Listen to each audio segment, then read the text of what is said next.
Liteboxer Go is the latest reiteration of Liteboxer, which is a connected fitness boxing rhythm workout that has you punching at 6 different targets, timed to the rhythm of various songs and playlists. Sort of like Dance Dance Revolution, but instead of dancing on arrows, you are punching away at targets. Now, the original Liteboxer utilizes a standalone or wall-mounted physical target. However, they have lately been experimenting with new versions, recently releasing a VR version of Liteboxer, and now with Liteboxer Go, they've set to expand the potential reach of their program even further, because all you need with the Go version are the sensors and straps that come with it, alongside a phone or smart tablet to pair it to and take the classes from. And with the entire Liteboxer kit being free, alongside a 1-year commitment to their $15.99 monthly membership, this is definitely one of the most cost-effective connected fitness programs available.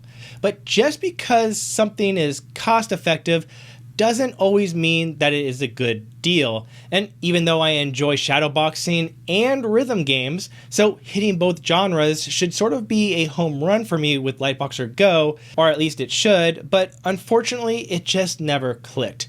I feel like Liteboxer Go underperforms both as a rhythm game and a shadowboxing workout platform.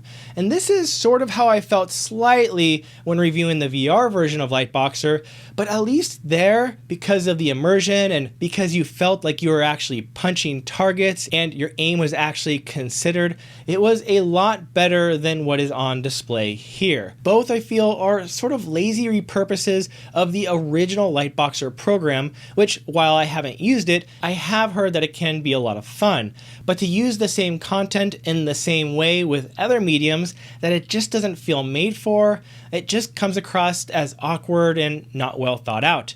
I'm sure there is a way to make a rhythm-based shadowboxing app that is great, but I don't think that this is it. That said, the more I have used Liteboxer Go, the more I have been able to look past its many flaws.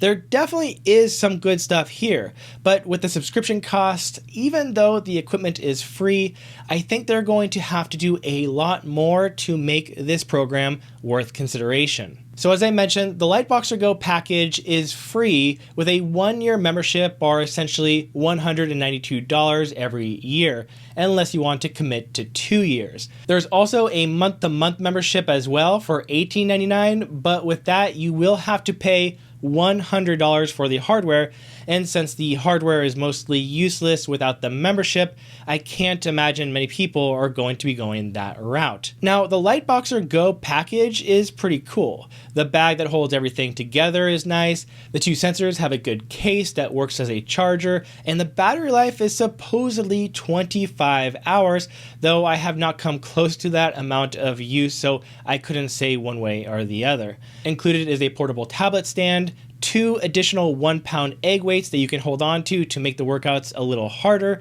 and the wrist straps as well, which are fine, though they feel pretty cheap and are sort of a pain in the ass to strap on and off. The app itself is fairly easy to use, it's organized, and you can choose from several modes, including trainer-led classes, punch tracks, sparring, strength, freestyle, and thumb boxer. Trainer-led classes usually consist of 1 to 4 songs, and the class has a coach that guides you through the entire workout from start to finish. Out of all of the modes, I feel like this is where Liteboxer Go provides the most value, as you can see what your form is supposed to look like and get cues and motivation while you move.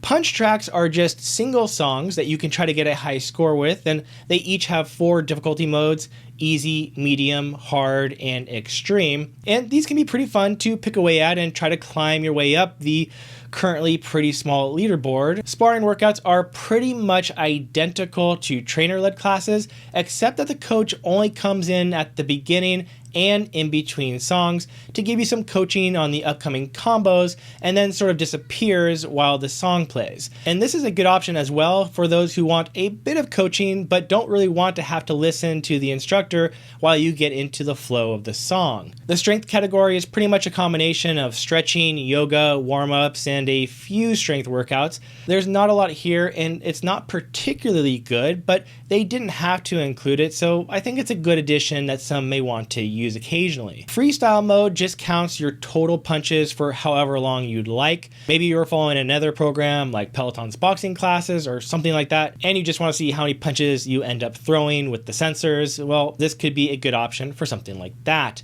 And then there's Thumbboxer, which is sort of like the punch tracks, but for your thumbs. And I like that they tried to add something new to make Liteboxer Go feel unique compared to the others, but this is not good. It feels like a horrible version of BeatStars or something. By the way, let me know in comments if you are impressed or not by these BeatStars skills. It's okay, I know you're impressed. And in addition to all of these, there are also community challenges, which are usually a few songs strung together that you can try and get a high score on.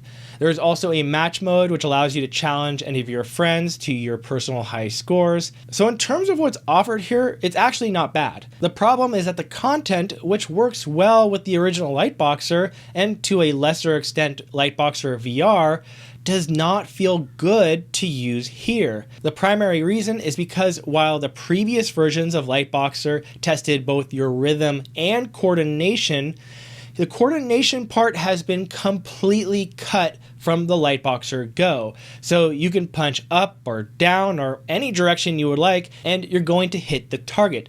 The only time you can miss is if you use your left hand for the two rightmost targets or your right hand for the two leftmost targets. Other than that, even a simple flick of the wrist will do the trick. And because there's no targets that you need to hit, it feels strange to be looking at these targets at all, especially if you have your tablet or your phone on the ground. It feels like you almost should be punching downwards, but that's obviously not what you should be doing. And it's a little better if you have the screen directly ahead of you, but it still doesn't feel good. Now, if there was a way for the app to use the camera to see if you're hitting in the right direction, that might be better. And instead of targets, maybe you should be shooting for shoulder height or head height, that sort of deal. And maybe even have the sensors give some vibrational feedback. I don't know. Maybe these ideas are just as bad, but the point is that there needs to be a lot more thought into making this product feel good and fun to use, rather than just slapping on some thumbboxing mode to a bunch of reused content designed for a different platform. Also, I have to mention that the speed tracking on the sensors don't seem to be accurate in the slightest. If I move slowly or if I move twice or three times as quickly, it all registers as pretty much the same. And there's no way currently for the app to utilize a heart rate monitor or be able to send any of your results externally to other workout tracking platforms. So Liteboxer Go is a no-go, for me at least at this point, but all hope is not lost, as I have seen Liteboxer make a lot of improvements with their VR app since its release, so make sure to check out that review here. This is Colin Jenkins with Connect the Watts. Appreciate you being here as always, and I'll see you next time.